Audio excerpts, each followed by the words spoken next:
Hello and welcome to biology Pathshala. हम लोग chapter first biology का डिस्कस कर रहे हैं जिसका नाम है लाइफ प्रोसेसेस। लाइफ प्रोसेस में हम लोगों ने न्यूट्रिशन टॉपिक को लिया था, जिसमें हम लोगों ने न्यूट्रिशन इन प्लांट को कंप्लीट कर लिया है। आज हम लोगों का जो टॉपिक रहेगा न्यूट्रिशन इन एनिमल रहेगा।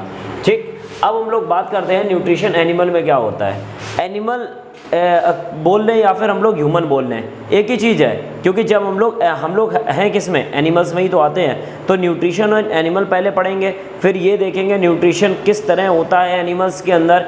फिर हम लोग एनिमल्स को डिस्क्राइब करेंगे कि लोअर एनिमल्स में कैसा होता है और हाइयर एनिमल्स में कैसा होता है। लोअर एनिमल्स में हम लोग अमीबा के न्यूट्रिशन को देखेंगे और हाइयर एनिमल्स में हम लोग ह्यूमन के न्यूट्रिशन को देखेंगे। ठीक, अब हम लोग बात करते हैं न्यूट्रिशन इन एनिमल में। तो animals have a highly evolved digestive mechanism. Human के अंदर एक बहुत ही अच्छी वेल डेवलप्ड डाइजेस्टिव सिस्टम पाया जाता है। जब हम लोग अगर वेल डेवलप्ड डाइजेस्टिव सिस्टम की बात करते हैं, इसके मतलब कि वेल डेवलप्ड डाइजेस्टिव सिस्टम वही होता है जिसके अंदर क्या होती है, एलिमेंट्री कैनाल भी पाई जाती है और डाइजेस्टिव ग्लैंड्स भी पाई जाती है। एलिमेंट्री कैनाल का मतलब क्या होता है, पहले तो हम लोग ये जानेंगे। एलिमेंट्री कैनाल, हमने कोई भी फूड को लिया, फूड को जहाँ से लेते हैं, कहाँ से लेते हैं, माउथ से लेते हैं, और फूड जहाँ से होकर पूरे पाइप में जो फूड का जहाँ से होकर आता रहता है, जब वो बिल्कुल उसका कचरा बचता है तो जहाँ से बाहर निकलता है, तो माउथ से लेकर एनस तक का जितना भी पाइप होता है, जो ट्रैक्ट होता है, उसी को हम लोग क्या बोलते हैं, एलिमेंट्री कैनाल बोलते हैं। अब बात करते हैं डाइजेस्टिव ग्लैंड्स की। हम लोग डेफिनेशन के बेस पर देखें, माउथ से जो हमने फूड को लिया उसको क्या किया जाएगा, अलग अलग जगह पर क्या किया जाएगा, तोड़ा जाएगा। और तोड़ा किसकी सहायता से जाएगा, कुछ एंजाइम्स वगैरह होते हैं जिनकी सहायता से इसको ब्रेक डाउन किया जाएगा, इस फूड को, और ब्रेक डाउन करने के बाद में एब्जॉर्ब किया जाएगा। फिर लास्ट में जो कचरा बचेगा उसको क्या कर दिया जाएगा, एनएस के द्वारा बॉडी से बाहर निकाल दिया जाएगा। ठीक है, तो यहाँ पर जो भी फूड खाया उसको तोड़ने के लिए जो एंजाइम्स जहाँ से निकलते हैं वो जगह हमारी क्या होती है, डाइजेस्टिव ग्लैंड्स होती हैं। तो अगर हम देखें तो एनिमल के अंदर डाइजेस्टिव मैकेनिज्म बहुत अच्छी तरह पाया जाता है, वेल इवॉल्व्ड होता है। उसके बाद में हम लोग देखते हैं कि digestive well evolved digestive system मतलब कि उसके अंदर दो चीज़ें पाई जाएंगी, पहला हमारा एलिमेंट्री कैनाल हो जाएगा और दूसरा डाइजेस्टिव ग्लैंड। एलिमेंट्री कैनाल की अगर हम बात करें तो एलिमेंट्री कैनाल कैसी होती है, बहुत लंबी होती है और एक ट्यूब के आकार की होती है। तो देखिए हम लोग कैसी होती है, माउथ से स्टार्ट होती है, एनएस तक होती है, इसके मतलब कि उसकी लेंथ होगी कोई ना कोई, तो कैसी है, लॉन्ग लेंथ का होता है। उसके बाद में क्योंकि वो पूरी एक ट्यूब की फॉर्म में होगी, इस तरीके की ट्यूब की फॉर्म में होगी, खाना आएगा, एंटर होकर बाहर आगे की तरफ बढ़ता हुआ चला जाएगा। जब ऐसा पूरा ट्यूब की फॉर्म में है तो ऐसा नहीं है कि पूरा एक ही चीज़ है, कई सारे ऑर्गन्स उससे जुड़े हुए होते हैं। तो एलिमेंट्री कैनाल लॉन्ग होती है, ट्यूबुलर, और कई सारे ऑर्गन इससे जुड़े हुए होते हैं, जो कहाँ से स्टार्ट होती है, माउथ से स्टार्ट होती है और कहाँ पर ख़त्म होती है, एनस तक ख़त्म होती है। ठीक, और डाइजेस्टिव सिस्टम में क्या होता है, माउथ से एनस के बीच में जो फूड जा रहा होता है उसको ब्रेक डाउन करने के लिए जो एंजाइम्स होते हैं वो जहाँ से निकलते हैं उसको डाइजेस्टिव ग्लैंड बोलते हैं। अब हम लोग बात करते हैं कि जो डाइजेशन, फूड के ब्रेक डाउन करने की प्रोसेस को हम लोग बोलते हैं डाइजेशन, जिसके अंतर्गत क्या होते हैं, 5 स्टेप्स होते हैं। क्या होते हैं, 5 स्टेप्स। 5 स्टेप्स के सबसे पहले नाम को हम लोग देखते हैं। सबसे पहला होता है इंजेशन, उसके बाद होता है डाइजेशन, फिर होता है एब्जॉर्प्शन, फिर होता है एसिमिलेशन, और लास्ट में होता है हम लोगों का इजेशन। ठीक, उसके बाद अब हम लोग देखते हैं इंजेशन क्या होता है। इंजेशन का मतलब होता है हमें जो कुछ भी खाना है, जो कुछ भी हमको खाना है, उसे जो कुछ भी खाना है उसको हमने जो कुछ भी खाया और उसको माउथ के अंदर लेने की प्रोसेस क्या कहलाती है, इंजेशन कहलाती है। मतलब फूड पार्टिकल को हमने माउथ के थ्रू बॉडी के अंदर इनटेक किया, यही प्रोसेस हमारी क्या कहलाती है, इंजेशन। माउथ से जो फूड पार्टिकल हमने लिया है वो आगे की तरफ बढ़ता हुआ चला जाएगा, और जब आगे की तरफ बढ़ेगा तो आगे जो दूसरी प्रोसेस होती है उसको हम लोग बोलते हैं डाइजेशन। क्या बोलते हैं, डाइजेशन। जैसे फूड जो है वो माउथ से हमने क्या किया, इनटेक किया, और ये फूड जो है वो कहाँ तक जाएगा, एनस तक जाएगा। लेकिन जब फूड माउथ से एनस तक जाएगा तो बीच में उसको फूड का क्या किया जाएगा, ब्रेक डाउन किया जाएगा। मतलब कि मान लो ऐसा एक फूड ले लिया इसको क्या किया जाएगा, पहले तो स्मॉल पीसेस में इसको तोड़ा जाएगा। स्मॉल पीसेस में तोड़ने के बाद में वो जिस भी न्यूट्रिएंट से बना है उसकी स्मॉलर फॉर्म में भी तोड़ा जाएगा। किस में तोड़ा जाएगा, स्मॉलर फॉर्म। जैसे अगर हम मान ले हमने कोई भी एक प्रोटीन की डाइट ली, हमने कोई भी एक ऐसी चीज़ ली जिसमें क्या चीज़ प्रेजेंट है, हमारा एक न्यूट्रिएंट प्रेजेंट है जो क्या है, प्रोटीन। जब हमने प्रोटीन को लिया, ये माउथ से लेकर एनस तक ट्रेवल करेगा जो भी, क्योंकि ऐसा तो है नहीं प्रोटीन जो हमने लिया है उसमें कचड़ा ना हो, क्योंकि कचड़ा बाहर निकलेगा तो एनएस के थ्रू ही निकलेगा। तो प्रोटीन को लिया तो प्रोटीन सबसे पहले अपनी स्मॉल फॉर्म में टूटेगा, और प्रोटीन की स्मॉल फॉर्म हमारी कहलाती है एमिनो एसिड्स। क्या कहलाती है, एमिनो एसिड कहलाती है। जब तक ये स्मॉलर फॉर्म में टूटेगा नहीं तब तक ये बॉडी के द्वारा एब्जॉर्ब नहीं किया जाएगा। तो अगला पॉइंट हमारा होता है एब्जॉर्प्शन। हमने मान लीजिए इंजेक्शन में एक फूड लिया, फूड के अंदर हमने कौन सा फूड पार्टिकल लिया जिसके अंदर हायर प्रोटीन है, वो प्रोटीन को हमने ब्रेक डाउन किया। ब्रेक डाउन करने की प्रोसेस हमारी क्या कहलाती है, डाइजेशन। और इस ब्रेक डाउन करने की जो प्रोसेस है इसमें हेल्प कराएंगे हमारे क्या चीज़, डाइजेस्टिव ग्लैंड, और उसमें डाइजेस्टिव ग्लैंड के द्वारा क्या निकलता है, एंजाइम। यही एंजाइम्स प्रोटीन को स्मॉलर फॉर्म में तोड़कर किस में कन्वर्ट करेंगे, एमिनो एसिड में। मतलब प्रोटीन को तोड़ेंगे कौन, एंजाइम्स तोड़ेंगे। अभी हम लोग जब आगे की बात करेंगे ह्यूमन डाइजेस्टिव सिस्टम की, तब हम देखेंगे कौन कौन से एंजाइम होते हैं, पेप्सिन, रेनिन, ये कई सारे एंजाइम्स होते हैं जो किसको तोड़ने का काम करते हैं, प्रोटीन को तोड़ने का काम करते हैं। जब प्रोटीन अमीनो एसिड्स में टूट गई, इस अमीनो एसिड को बॉडी के द्वारा क्या किया जाएगा, एब्जॉर्ब किया जाएगा।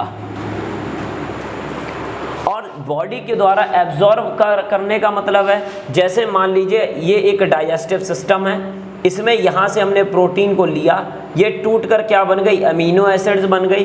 इसको यहाँ पर सेल्स जो हैं वो अंदर की तरफ क्या कर लेंगी, एब्जॉर्ब कर लेंगी। एब्जॉर्ब करने के बाद वो इसको कहाँ पर भेजेंगी, ब्लड वेसल्स में भेजेंगी। कहाँ भेजेंगी, ब्लड वेसल्स में। मतलब कि जो भी अमीनो एसिड्स को तोड़ा है, उन अमीनो एसिड्स को पाया, उसको एब्जॉर्ब किया, एब्जॉर्ब करके हमने उसको कहाँ डाल दिया, ब्लड वेसल्स में, ताकि ये कहाँ तक पहुँच पाए, टारगेट ऑर्गन तक पहुँच पाए। कहाँ तक पहुँच पाए, हमारे टारगेट ऑर्गन तक ये पहुँच पाए। ठीक, जब ये टारगेट ऑर्गन तक पहुंच जाएगा तो टारगेट ऑर्गन तक कौन पहुंचाता है, ब्लड वेसल्स पहुंचाता है। तो जो चीज़ ब्लड वेसल्स से टारगेट ऑर्गन तक जो अमीनो एसिड पहुंचेगी, ये पहुंचाने की प्रोसेस क्या होती है, एसिमिलेशन होती है। क्या होती है, एसिमिलेशन होती है।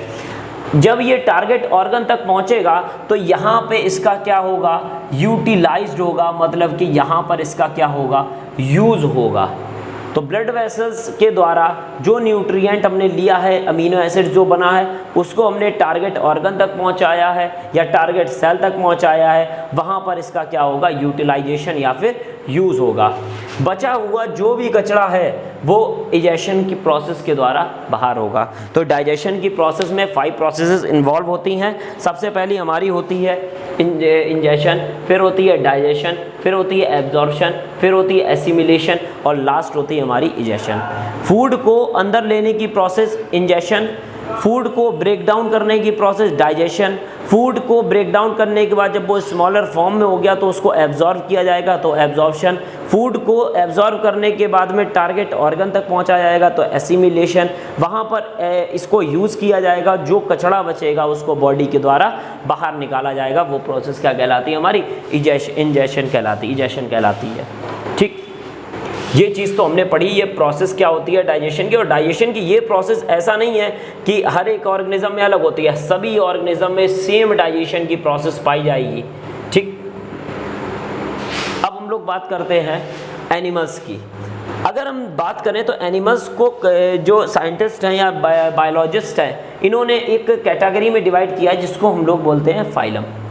जब आपने क्लास 9th में इसको पढ़ा होगा तो क्लास 9th में आपके जो फाइलम्स, ये सारी चीज़ें दे के रखी हैं। मतलब कि एनिमल्स का पूरा ही नॉमेनक्लेचर दे के रखा होता है, जहां हम देखते हैं कि एक एनिमल जो है वो कैसे कैसे किंगडम में पहुंचा, कैसे फाइलम में, फिर क्लास में, फिर ऑर्डर में, उसको कैसे डिस्क्राइब किया गया है, कैसे उसका नॉमेनक्लेचर हुआ है। तो हर एक एनिमल को क्लासीफाई किया गया है, मतलब क्लासीफाई करने की प्रोसेस हमारी क्या कहलाती है, क्लासिफिकेशन कहलाती है। इस क्लासिफिकेशन में हम देखते हैं कि हमारा क्या, किस एनिमल जो है वो किस किंगडम में आता है। ठीक, एनिमल जो है वो एनिमेलिया किंगडम में आएगा। इस एनिमेलिया किंगडम के अंतर्गत कौन से फाइलम में आता है, किस क्लास में आएगा, किस ऑर्डर में आएगा, किस जीनस में आएगा और किस स्पीसीज में आएगा। हर एक ऑर्गेनिज्म का सब फाइलम, क्लास, ये सब कुछ बिल्कुल ही निश्चित होता है। ऐसा नहीं होता है कि वो आज ये है तो कल कुछ और बदल जाए। ठीक, अब हम देखते हैं फाइलम्स के बेस पर। अगर हम देखें तो एनिमेलिया किंगडम के अंतर्गत जिसमें एनिमल्स आते हैं उसमें कई सारे फाइलम्स होते हैं। जैसे सबसे पहला मान लीजिए ये प्रोटोजोआ जो है वो किंगडम प्रोटिस्टा का है, लेकिन हम लोग एनिमेलिया से लेकर इसको चलते हैं। प्रोटोजोआ, ये याद रखिएगा, प्रोटोजोआ प्रोटिस्टा किंगडम का है, एनिमेलिया किंगडम का नहीं है। लेकिन क्योंकि न्यूट्रिशन की प्रोसेस पढ़ रहे हैं तो हम लोग प्रोटोजोआ का भी एग्जाम्पल लेंगे। Porifera, Cnidaria, प्लेटीहेलमिन्थीज,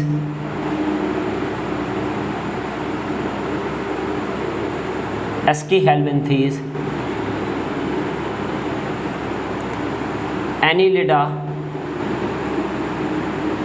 arthropoda, Mollusca, Echinodermata,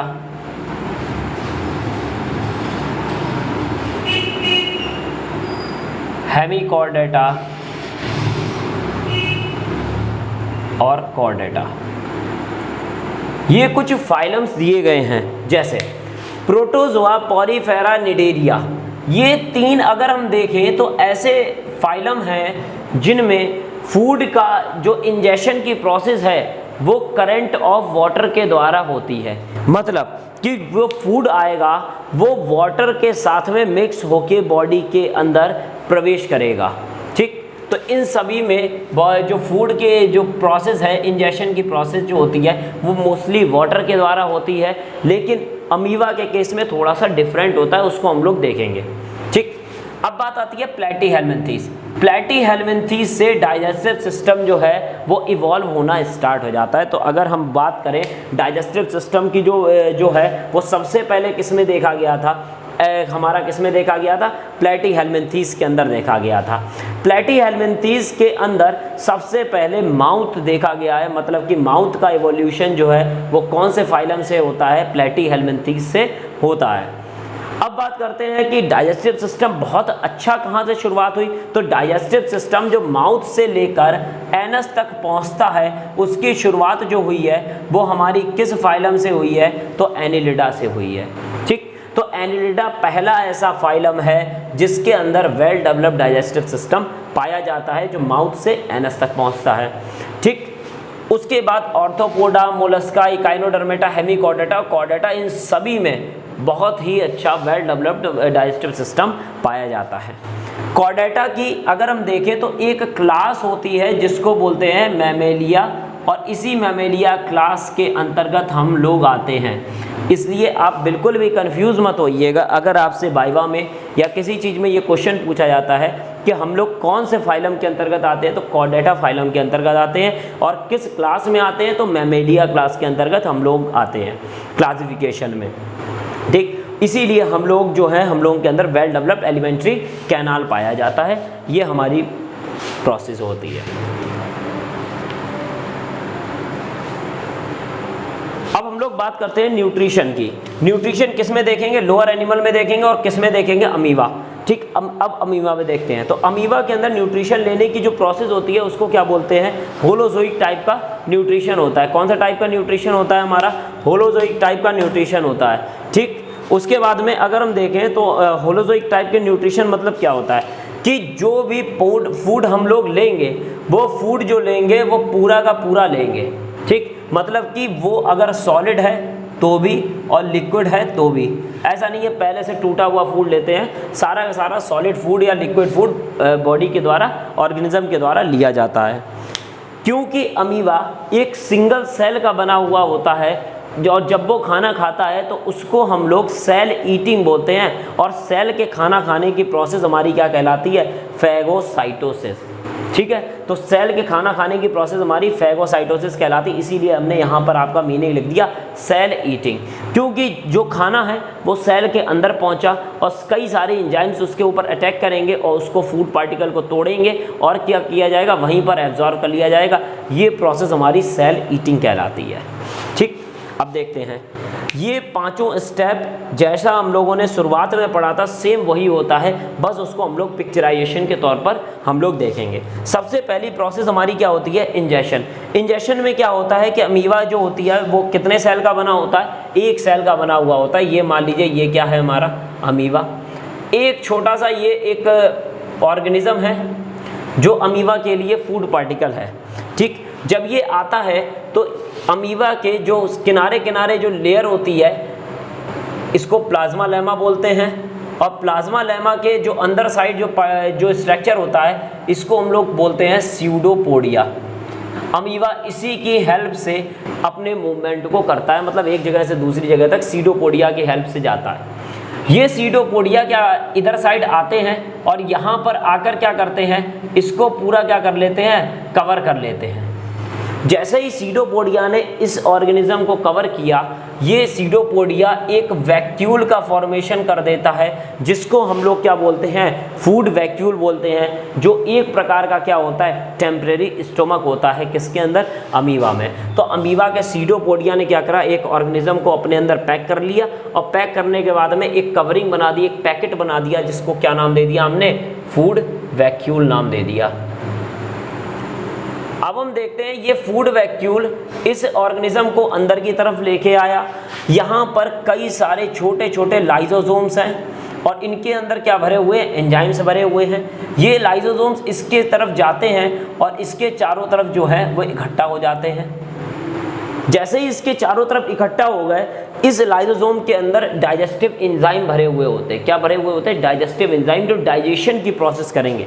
तो इंजेक्शन, फूड को अंदर लेने की प्रोसेस, अंदर लिया तो एक स्ट्रक्चर के थ्रू अंदर लिया, जिसको क्या बोलते हैं, फूड वैक्यूल। अब इस फूड वैक्यूल के अंदर जो ऑर्गेनिज्म है उसको क्या, जो फूड पार्टिकल है उसको तोड़ा जाएगा। तोड़ने की प्रोसेस क्या कहलाती है, डाइजेशन कहलाती है। जो भी एंजाइम्स है वो इसके चारों तरफ इकट्ठे हो जाएंगे और इकट्ठे होने के बाद इस फूड वैक्यूल के अंदर पहुंचेंगे और इस फूड पार्टिकल को क्या करेंगे, छोटे छोटे पार्ट में क्या कर देंगे, तोड़ने का काम कर देंगे। जब इसका छोटे छोटे पार्ट में तोड़ने की प्रोसेस क्या कहलाती है, डाइजेशन।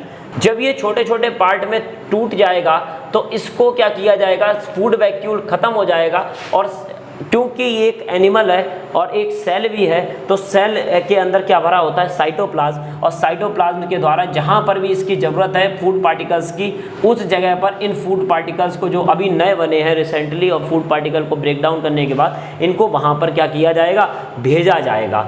तो भेजने के लिए साइटोप्लाज्म सबसे पहले इन फूड पार्टिकल्स को एब्जॉर्व करता है। तो साइटोप्लाज्म द्वारा फूड पार्टिकल को एब्जॉर्व करने की प्रोसेस जो है वो क्या कहलाती है, एब्जॉर्प्शन कहलाती है।